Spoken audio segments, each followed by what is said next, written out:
Listings, what makes them sell? There's really just four things that sell real estate. Location, floor plan, condition, and price. And only two of those things can you actually do anything about, right? I mean, location and floor plan, you can spend a whole bunch of money and maybe change the floor plan, but it's usually not feasible.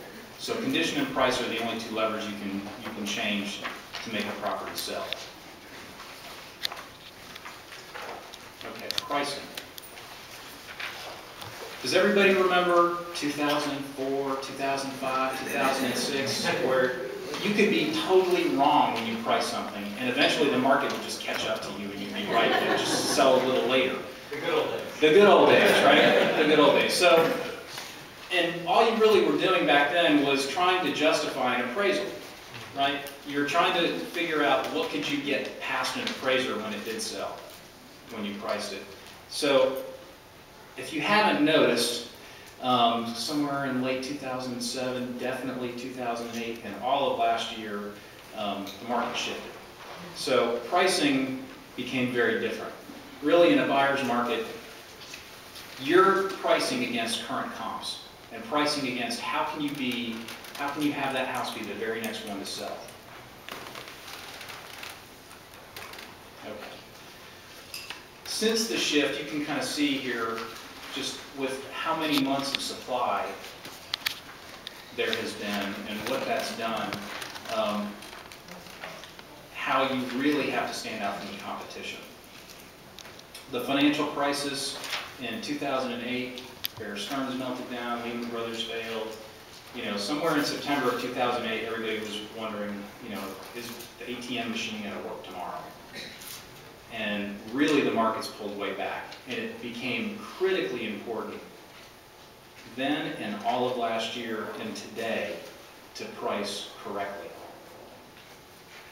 Unfortunately, a lot of us had listings already that we had priced before that, right? And you may still have listings that you priced before that. Hint, hint. Okay, so in a seller's market, really location, location, location is all that matters, right? People are buying location. In a buyer's market, it's all about price. It is all about price. You can tweak condition, but it's all about price. Okay. So what do? So some of it is mindset. You really have to kind of get your head around, you know, what is an overpriced listing worth to me? It's really worth less than nothing. It costs you something.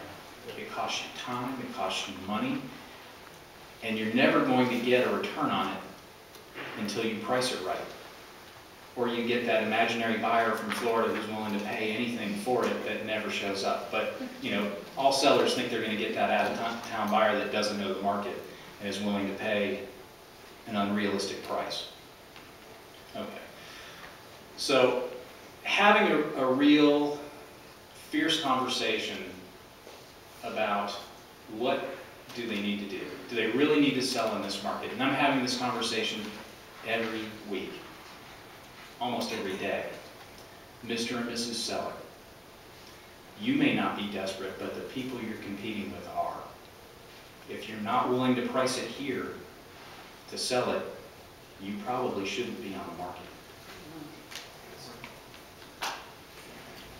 And really let that sink in.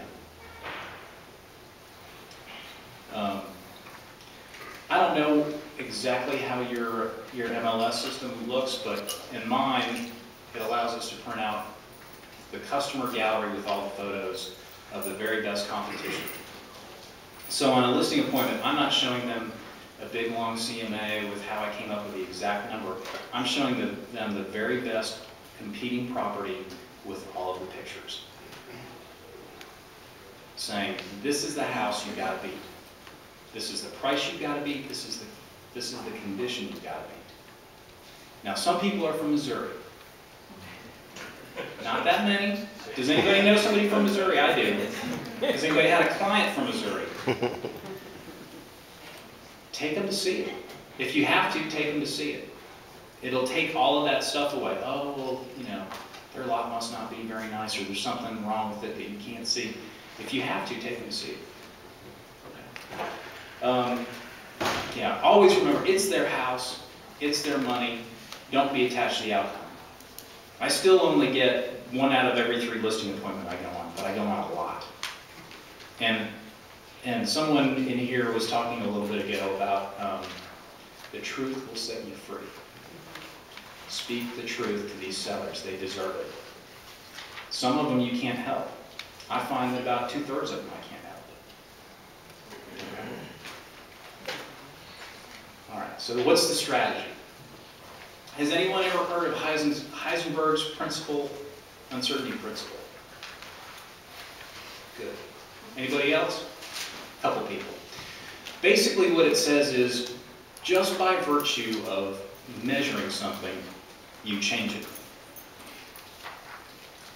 What if you started measuring every month how much you took in price reductions from the listings you had? And I don't mean looking at every single listing and saying, I gotta get so much out of every single listing, but looking at your listing inventory as a total and having a goal to take so much in pricing out of that every month. If you took 1% a month out, do you think that would make a difference? Do you think your listings would start selling? If every few days you had a big board of all your listings on it, and you walked in and looked at it and said, who can I call today for a price reduction? Do you think you'd start making more of those phone calls? Because they're not fun to make. I mean, I'll be honest. I've been doing this a while. I've done a bunch of these. But you kind of have to make yourself do it. If you measure it, you'll do it. So the law of the scoreboard, well, let me skip back to the price points. In pricing, when you're pricing your listings and when you're looking at price reductions later, does everybody know what their FHA maximum is here? And if you add 3.5% to it, what that number is? I know in my market it's $314,750, so that's the max FHA loan I can do in my market. You should know that number. If you've got anything around that kind of a seller, having that kind of a conversation that, listen, 50% of the sales that are happening right now are FHA loans. You're at 325. We got to do something. Do you want to sell or not? We've got to get you in the path of all these buyers. And the same thing goes for jumbos. If you've got somebody that's, a luxury home that, is just over that, over the limit of a conventional, and it puts them into the jumbo category, it's going to be a lot tougher to get that mortgage. So what would it take to get them down? For my market, it's the 417 is probably the same here. Okay. John Maxwell's law of the scoreboard. Knowing where you stand all the time and paying attention to things like price reductions and keeping track of that and focusing on that will help you get to your goal where you're getting your listings priced where they need to be so that you can get them sold.